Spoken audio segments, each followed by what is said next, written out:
Subscribe and share my channel Sudarsana. నమస్కారం.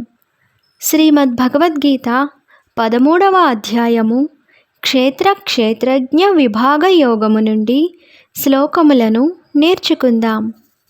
ఓం శ్రీకృష్ణ పరబ్రహ్మణే నమః. శ్రీ గురుభ్యో నమః. శ్రీమద్ భగవద్గీత 13వ అధ్యాయము క్షేత్రజ్ఞ విభాగ యోగము 13వ శ్లోకము. శ్రీ భగవాన్ ఉవాచ జ్ఞేయం యత్తత్ ప్రవక్ష్యామి యజ్ఞాత్వామృతమశ్నుతే అనాదిమత్పరం బ్రహ్మ న సత్తన్నాసదుచ్యతే. జ్ఞేయం యత్త ప్రవక్ష్యామి యజ్ఞాత్వామృత మశ్నుతే అనాది మత్పరం బ్రహ్మ న సత్తన్నాస దుచ్యతే.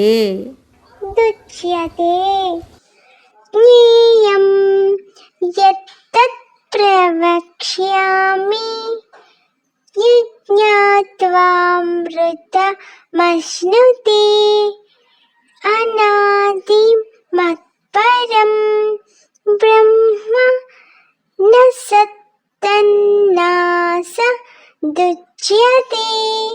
ఈ శ్లోకమునకు భావము: ఏది తెలియదగిన బ్రహ్మస్వరూపమో, దేనిని తెలుసుకొని మనుజుడు అమృతస్వరూపమగు మోక్షమును పొందుచున్నాడో దానిని బాగుగా చెప్పబోచున్నాను. అది లేనట్టి పరబ్రహ్మమనబడు అయది సత్తని గాని అసత్తని గాని చెప్పబడదు. ఇక్కడ నుండి మొదలుకుని 6 శ్లోకముల వరకు జ్ఞేయమగు పరమాత్మ స్వరూపమును వర్ణించుచున్నారు. జ్ఞానమాత్రంతో సంతృప్తి నొందక జ్ఞేయమును కూడా ప్రతి వారును తప్పక పొంది తీరవలెను. మొదట దుర్గుణములను పోగొట్టుకొని సద్గుణములను అలవాటు చేసుకొనవలెను. తరువాత ఆ సద్గుణములను కూడా దాటి నిర్గుణ పరమాత్మ సన్నిధికి చేరవలెను. అది ఒకటియే పూర్ణస్థితి, తక్కినవన్నీయు అపూర్ణ స్థితులే అగును. ఇట్టి జ్ఞేయతత్వమును బోధించు మతములు లోకమున చాలా అరుదు. ఎలా అనినా మతములలో అనేకములు సద్గుణములను మాత్రము బోధించినవే అయి ఉన్నవి. అట్టి స్థితి మంచిదే కానీ చాలదు. సాధకుడు సద్గుణ ప్రభావముచే విశుద్ధాంతరంగుడై అంతటితో తృప్తి నొందక ఇంకను పైకి పోయి కేవలము జ్ఞేయ వస్తువగు పరమాత్మతోటి తాదాత్మ్యము పొందవలెను. అది ఏ జీవుని చరమస్థితి. అట్టి స్థితిని చేరు వరకు సాధననెవరునూ వదలరాదు.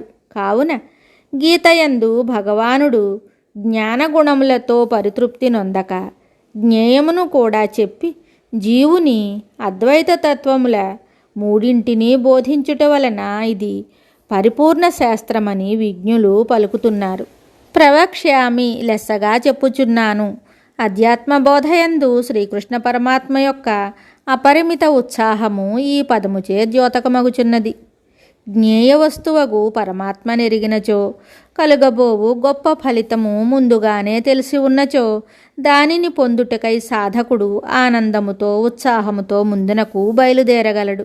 కనుకనే భగవానుడిచ్చట జ్ఞేయస్వరూపమును వర్ణింపబోవచ్చు ముందుగానే దాని ఫలితమును చెప్పివేశారు.